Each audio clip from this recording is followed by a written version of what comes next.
സാഹചര്യത്തിനനുസരിച്ച് മാറുന്ന ഫ്രണ്ട്ഷിപ്പുകൾ. ആ ഫ്രണ്ട്ഷിപ്പുകൾ നിങ്ങൾക്ക് വേണമെന്ന് നിങ്ങൾക്ക് തോന്നിയിട്ടുണ്ടോ? എനിക്ക് ഒട്ടും തോന്നാത്ത കാര്യമാണ് കേട്ടോ. അപ്പോൾ പറഞ്ഞു വരുന്നത് നമ്മുടെ ആദില, നൂറ, അനുമോള് തമ്മിലുള്ള ആ ഒരു ഫ്രണ്ട്ഷിപ്പാണ്. കഴിഞ്ഞ ദിവസം രാത്രി അനുമോള് വന്നിട്ട് ആദിലയുടെ അടുത്ത് നൂറയുടെ അടുത്ത് വന്ന് സംസാരിക്കുന്നുണ്ട്. വന്ന് കിടന്ന കാര്യങ്ങളൊക്കെ സംസാരിച്ച് സോൾവ് ചെയ്യുന്നതൊക്കെ നമ്മൾ കണ്ടു. ആദിലയും നൂറയും ആദ്യം കുറച്ചൊക്കെ വെയിറ്റ് പിടിക്കുന്നുണ്ടെങ്കിലും പിന്നീട് സംസാരിക്കുന്നുണ്ടായിരുന്നു. അപ്പോൾ ഒരു ദിവസം മുഴുവൻ അനുമോള് ഇവരുടെ അടുത്ത് പിണങ്ങി നടന്നു. കഴിഞ്ഞ ദിവസം ഉണ്ടായ സംഭവ വികാസങ്ങളുടെ പേരിലാണ് എല്ലാവരും കൂടി ആ ഭക്ഷണത്തിന്റെ വിഷയത്തിൽ ഒറ്റപ്പെടുത്തുകയും കുറ്റപ്പെടുത്തുകയും ഒക്കെ ചെയ്ത സമയത്ത് അക്കൂട്ടത്തിൽ ഏറ്റവും മുൻപന്തിയിൽ നിന്നിരുന്നത് ആദിലയും നൂറയായിരുന്നു. അത് അനുമോളെ സംബന്ധിച്ചിടത്തോളം അത്രയും വിഷമമുണ്ടാക്കിയ ഒരു കാര്യമാണ് അത്. പക്ഷേ എന്നിരുന്നിട്ട് പോലും ഒരാളുടെ അടുത്ത് പോലും ആദിലയെക്കുറിച്ചോ നൂറയെക്കുറിച്ചോ മോശമായിട്ട് ഒരു കാര്യം പോലും സംസാരിച്ചില്ല. കഴിഞ്ഞ ദിവസം ഷാനവാസ് അവിടെ വന്നിരുന്ന് സംസാരിക്കുന്നുണ്ട് അനുമോളുടെ അടുത്ത്. എന്ത് പറ്റി എന്ന് ചോദിച്ചുകൊണ്ട് ഷാനവാസ് സംസാരിക്കുന്ന സമയത്ത് അനുമോള് ഒന്നുമില്ല എന്ന് പറഞ്ഞിട്ടാണ്, ഒരു ദിവസം എനിക്കൊന്ന് ഗെയിം കളിക്കണം, ടാസ്ക് കളിക്കണം, അപ്പോൾ ഒറ്റയ്ക്ക് നിന്ന് കളിക്കണം, ഇനിയിപ്പോൾ ഗ്രൂപ്പായി കളിച്ചു എന്നല്ല അവർ പരാതി പറയരുത് എന്നുള്ളതുകൊണ്ട് ഞാൻ മാറി നിന്നതാണ് എന്ന് മാത്രമാണ് പറയുന്നത്. ആ സമയത്ത് ഷാനവാസ് ആദിലയെക്കുറിച്ച് സംസാരിക്കുന്നുണ്ട്. ഇനി ആദിലയുടെ അടുത്ത് ഞാൻ മിണ്ടില്ല, എനിക്ക് അത്രയും മോശപ്പെട്ട അനുഭവങ്ങൾ ഒന്നല്ല പല തവണ ഉണ്ടായി, ഇനി ഞാനത് മനസ്സിലാക്കിയില്ലെങ്കിൽ ശരിയാവില്ല എന്ന് പറഞ്ഞുകൊണ്ട് ഷാനവാസ് അവിടെ സംസാരിക്കുമ്പോഴും അനുമോൾ അവിടെ പറയുന്നത്, ഇല്ല ഇക്ക അവർ തമാശയായിട്ട് പറഞ്ഞതാ, ഇക്ക മിണ്ടാതെ ഒന്നിരിക്കരുത്, ഒന്ന് പോയി സംസാരിക്കാതെ സോർട്ട് ഔട്ട് ചെയ്യേ, ഇനി അത് മനസ്സ് വിഷമായിട്ട് വെക്കരുത് എന്നാണ് അവിടെ പറയുന്നത്. അല്ലാതെ എരുതിയിൽ എണ്ണ ഒഴിക്കാനോ അവർ തമ്മിലുള്ള വിഷയം കൂടുതൽ വഷളാക്കാനോ ഇനി മിണ്ടണ്ടെന്ന് പറയാനോ അല്ലെങ്കിൽ ആദിലയെ കുറിച്ച് നൂറയെക്കുറിച്ച് മോശമായി സംസാരിക്കാനോ ഒന്നും അനുമോള് ശ്രമിക്കുന്നുണ്ടായിരുന്നില്ല.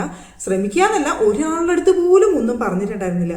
പക്ഷെ നേരെ തിരിച്ച് ആദിലയുടെ അടുത്തും നൂറയുടെ അടുത്തും വരാണെന്നുണ്ടെങ്കിൽ ആദിലയും നൂറയും അനുമോളെക്കുറിച്ച് എത്ര പേരുടെ അടുത്ത് മോശമായി സംസാരിച്ചു.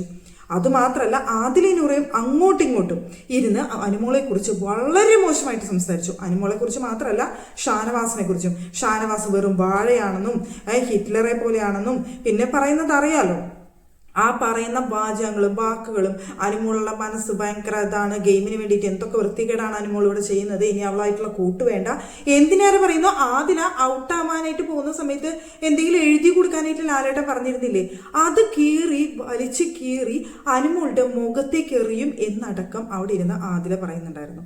ഇത്രയും മോശമായിട്ട് അനുമോളെ കുറിച്ച് സംസാരിച്ചിട്ട് പിന്നെ അനുമോള് വന്ന് സംസാരിച്ച സമയത്ത് അത് സോർട്ട് ഔട്ട് ചെയ്ത് ഇനി മുന്നോട്ട് പോകാന്ന് പറയുന്നത് എനിക്കെന്തോ അത്ര ബെറ്റർ ആയിട്ട് തോന്നിയില്ല. പുറത്തിറങ്ങുമ്പോൾ ചിലപ്പോൾ ഇതൊക്കെ കാണുന്ന സമയത്ത് അവർക്ക് അങ്ങോട്ടും ഇങ്ങോട്ടും അംഗീകരിക്കാൻ പറ്റില്ല, ആ ഫ്രണ്ട്ഷിപ്പ് അവിടെ അവസാനിക്കാനും മതി. പക്ഷെ ചിലപ്പോൾ ഇതെല്ലാം ഗെയിമിന്റെ ഭാഗമാണ്, പുറത്തിറങ്ങി കഴിഞ്ഞാൽ ഇതൊന്നും അല്ലാതെ അവർ നല്ല ഫ്രണ്ട്സായിട്ട് മുന്നോട്ട് പോകാനുള്ള ചാൻസും ഉണ്ട്.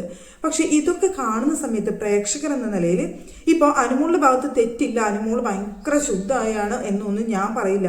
തെറ്റുണ്ടാവാം, എല്ലാവരും കൂടി ആക്രമിക്കുന്നുണ്ടാവാം, അല്ലെങ്കിൽ എന്തൊക്കെ സംഭവിച്ചാലും ഫ്രണ്ട്ഷിപ്പ് എന്ന് പറയുന്നത് ഒരാൾ ഒറ്റപ്പെടുന്ന സമയത്ത് ചേർത്ത് നിർത്തുന്നതാണ് ഫ്രണ്ട്ഷിപ്പ്. അല്ലാതെ എല്ലാവരുടെ കൂടെ കൂട്ടത്തിൽ നിന്ന് ഒറ്റപ്പെടുത്തിയിട്ട് പിന്നെ എല്ലാവരും പോയി കഴിയുമ്പോൾ ഷോ എന്ന് പറഞ്ഞിട്ട് അവളെ ചേർത്ത് നിർത്തുന്നതല്ല ഫ്രണ്ട്ഷിപ്പ്. എല്ലാവരും മുന്നിൽ വെച്ച് അവിടെ ഒറ്റപ്പെടുത്താതെ ചേർത്ത് നിർത്തുക. എന്നിട്ട് എല്ലാവരും പോയി കഴിയുമ്പോൾ രണ്ടെണ്ണം അടിച്ചാലോ പൊട്ടിച്ചാലോ ചീത്ത പറഞ്ഞാലോ ഒന്നും ഒരു കുഴപ്പമില്ല. അതിനാണ് ഞാൻ റിയൽ ഫ്രണ്ട്ഷിപ്പ് എന്ന് പറയുന്നത്. അല്ലാതെ ഇവിടെ ആദിലയും നൂറയും വിചാരിക്കുന്നത് അനുമോള് ചെയ്യുന്ന എല്ലാത്തിനെയും നമ്മൾ സപ്പോർട്ട് ചെയ്ത് കഴിഞ്ഞാൽ നമ്മൾ ഗ്രൂപ്പിസം കളിക്കുന്നു എന്ന് പറയും, നമ്മൾ ഒറ്റയ്ക്ക് നിന്ന് ഗെയിം കളിക്കണം എന്നൊക്കെയുള്ളൊരു തോന്നലായിരിക്കാം ചിലപ്പോൾ ആദിലയും നൂറയും കാണിക്കുന്നത്. പക്ഷേ അത് ഭയങ്കര നെഗറ്റീവും എന്താ പറയുക, ഒരു ഫ്രണ്ട്ഷിപ്പിനെ തന്നെ ഒരു വാല്യൂ ഇല്ലാതാക്കുന്ന ഒരു കാര്യമാണ് ആദിലയും നൂറയോട് ചെയ്തുകൊണ്ടിരിക്കുന്നത്.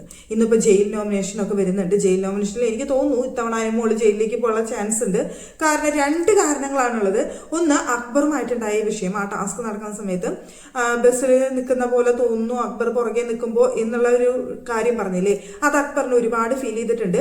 ആ വേട് ഇത്തിരി കൂടിപ്പോയിരുന്നു. അക്ബറിൻ്റെ അടുത്ത് പറഞ്ഞത് അനുമോള് അക്ബർ അവിടെ നിന്നിട്ട് ഉപദ്രവിക്കുകയോ അല്ലാന്നുണ്ടെങ്കിൽ അവിടെ എന്തെങ്കിലും വിഷയങ്ങൾ ഉണ്ടാവുകയും ചെയ്ത അനുമോൾക്ക് അവിടെ സീനാക്കാം. പക്ഷെ ആ പറഞ്ഞ വാചകം ഇത്തിരി ഓവറായി പോയിരുന്നു. അതെന്തായാലും അക്ബറിന് നന്നായി ഫീൽ ചെയ്തിട്ടുണ്ട്. പിന്നെ അതൊരു മോശപ്പെട്ട വേടും തന്നെയായിരുന്നു. അതിനാരും സപ്പോർട്ട് ചെയ്തിട്ടില്ല അനുമോൾക്ക്.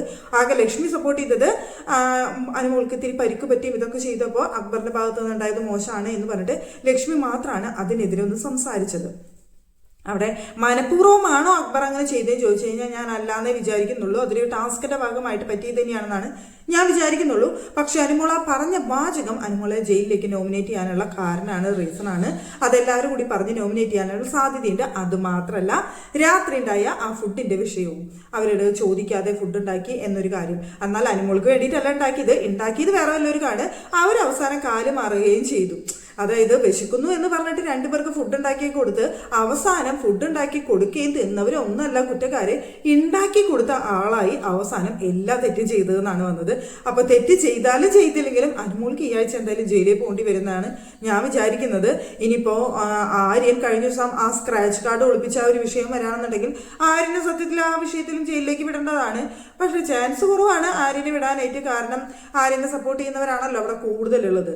എന്നാൽ അനുമോൾക്ക് സപ്പോർട്ടായിട്ട് അവിടെ ഒരാൾ പോലും ഇല്ലേനും. അപ്പൊ അനുമോള് ജയിലിലേക്ക് പോകാനുള്ള ചാൻസ് വളരെയധികം കൂടുതലാണ്. എന്തായാലും ഞാൻ പറഞ്ഞു വന്നത് ആദില നൂറ എന്നീ രണ്ട് വ്യക്തികളെ കുറിച്ചാണ്. അതായത് സിറ്റുവേഷൻ അനുസരിച്ച് ഫ്രണ്ട്ഷിപ്പ് മാറുന്ന രണ്ടുപേര്. വീക്കെൻഡ് എപ്പിസോഡിൽ ലാലേട്ടൻ വന്നിട്ട് അനുമോളെ കുറ്റം പറഞ്ഞു കഴിഞ്ഞാൽ അല്ലെങ്കിൽ ചീത്ത പറയുകയോ വഴക്ക് പറയുകയോ ഒക്കെ ചെയ്തു കഴിഞ്ഞാൽ അനുമോള് മോശക്കാരിയായി അനുമോളെ കുറിച്ച് പിന്നെ കുറ്റം പറഞ്ഞുകൊണ്ടിരിക്കും. ഷാനവാസിനെ ലാലേട്ടൻ വന്നിട്ട് വഴക്ക് പറഞ്ഞു, ഇത് കഴിഞ്ഞു. അപ്പൊ ഷാനവാസുമായിട്ടുള്ള ബന്ധം അവസാനിപ്പിച്ചു. അപ്പൊ എന്താ പറയാ, സിറ്റുവേഷൻ അനുസരിച്ച് അതായത് നല്ലത് ഏത് ചീത്ത ഏതെന്ന് അപ്പപ്പ തോന്നുന്നോ ആ അപ്പപ്പ കാണുന്നവനെ എന്ന് വിളിക്കില്ലേ, ആ ഒരു പറഞ്ഞ സ്വഭാവമാണ് ആദില നൂറ എന്ന് പറയുന്ന വ്യക്തികൾ.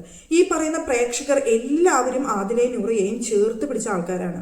എന്ന് വെച്ച് കഴിഞ്ഞാൽ ലക്ഷ്മി അവിടെ വീട്ടിൽ കയറ്റാൻ കൊള്ളാത്തവർ എന്ന് പറഞ്ഞ സമയത്ത് എനിക്ക് തോന്നുന്നു ഒരു 90% ആൾക്കാരും ഞങ്ങളുടെ വീട്ടിലേക്ക് വന്നോളൂ, ഞങ്ങളുടെ വീട്ടിലേക്ക് വന്നോളൂ, ഞങ്ങളുണ്ട്, നിങ്ങൾ ഒറ്റയ്ക്കല്ല എന്ന് പറഞ്ഞുകൊണ്ട് ചേർത്ത് നിർത്തിയവരാണ്.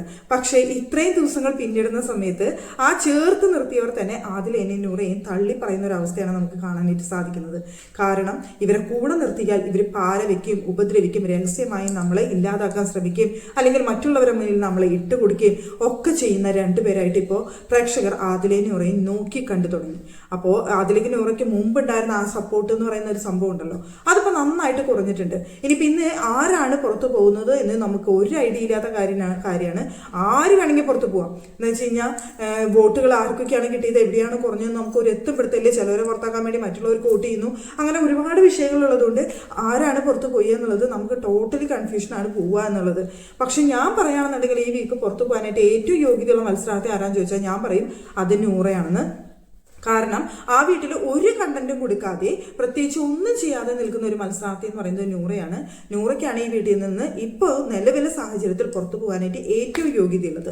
ബാക്കിയുള്ള മത്സരാർത്ഥികൾ നമുക്ക് ഇഷ്ടമില്ലാത്തവരായിരിക്കാം. ഇപ്പം നെവിനാണെങ്കിൽ ഭയങ്കര ദേഷ്യം ഉണ്ടാവും നമുക്ക്, അക്ബർ അങ്ങനെയൊക്കെ ഉള്ളവര്. ഞാൻ അക്ബറിനൊന്നും ഇപ്പോൾ ഈ സമയത്ത് പുറത്തു പോകണമെന്ന് ഞാൻ ഒരിക്കലും വിചാരിക്കില്ല. പിന്നെ നെവിനാണെന്നുണ്ടെങ്കിൽ നന്നായിട്ട് ഈ ആഴ്ച വെറുപ്പിച്ചിട്ടുണ്ട്. പക്ഷേ എന്നിരുന്നാൽ പോലും കണ്ടന്റ് കൊടുക്കുന്ന ഒരു വ്യക്തിയാണ് നെവിൻ. വെറുപ്പിച്ചതിന്റെ പേരിൽ ഈ ആഴ്ച ഇനി പുറത്ത് പോവോ എടുത്തെടുത്ത് തൂക്കിയെടുത്ത് ആൾക്കാരെല്ലാവരും കൂടി വെളിയിൽ കളയോ എന്ന് അറിയില്ല. എന്നിരുന്നാൽ പോലും കണ്ടന്റ് കൊടുക്കുന്ന ഒരു മത്സരാർത്ഥി ആയതുകൊണ്ട് നെവിൻ അവിടെ നിൽക്കട്ടെ എന്നാണ് ഞാൻ വിചാരിക്കുന്നത്.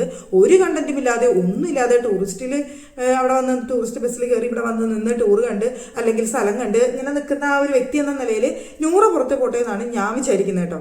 ഇനി നിങ്ങളുടെ അഭിപ്രായങ്ങൾ നിങ്ങൾക്ക് കമന്റ് ചെയ്യാം. ആദില നൂറ എന്ന് പറയുന്ന രണ്ട് ഫ്രണ്ട്സിനെ നിങ്ങൾക്ക് വേണമെന്ന് നിങ്ങൾക്ക് തോന്നിയിട്ടുണ്ടോ, നിങ്ങളുടെ കൂടെ നിർത്താനായിട്ട് പറ്റും എന്നുള്ള ഒരു തോന്നൽ നിങ്ങൾക്കുണ്ടോ? പിന്നെ ഈ ആഴ്ച പുറത്ത് പോകണമെന്ന് നിങ്ങൾ ആദ്യമായിട്ട് ആഗ്രഹിക്കുന്നത് ആരെയാണ്? അതുപോലെ തന്നെ ജയിലിലേക്ക് പോകേണ്ട രണ്ട് വ്യക്തികൾ ആരാണ് എന്നൊക്കെ നിങ്ങൾ കമന്റ് ചെയ്യണം. എന്ന് വെച്ചാൽ നമ്മൾ മനസ്സിൽ ഇന്നാളെ വിചാരിച്ചാലും അതുപോലെ ഒന്നും ആവില്ല. ബിഗ് ബോസ് വീടിനുള്ളിൽ സംഭവിക്കുന്നത് നേരെ തിരിച്ചായിരിക്കും. എന്നാലും നമ്മുടെ ആഗ്രഹങ്ങളും കാര്യങ്ങളൊക്കെ നമുക്ക് പറയാലോ. ആ ഒരു കാര്യം വെച്ചിട്ടാണ് ഞാൻ പറയുന്നത്. ഇനിയിപ്പോൾ എന്തായാലും അധികം ദിവസങ്ങളില്ല. ആര് വിൻ ചെയ്യും, ആര് കപ്പെടുക്കും എന്നൊക്കെ ആകെ ടോട്ടലി കൺഫ്യൂഷനാണ്. പിന്നെ അതുപോലെ തന്നെ ടോപ്പ് 5 ആര് വരും എന്നുള്ളതൊക്കെ ഇപ്പോൾ ആകെ മറിഞ്ഞും തിരിഞ്ഞും ഒക്കെ നിൽക്കുന്ന ഒരു ലെവലാണ്. നമ്മൾ വിചാരിക്കുന്ന പോലെ കാര്യങ്ങളെല്ലാം നടക്കണമെന്നില്ല. അതുകൊണ്ട് നിങ്ങൾക്ക് ഇഷ്ടപ്പെട്ട മത്സരാർത്ഥിക്ക് മാക്സിമം സപ്പോർട്ട് ചെയ്യാനായിട്ട് നിങ്ങൾ ശ്രമിക്കുക.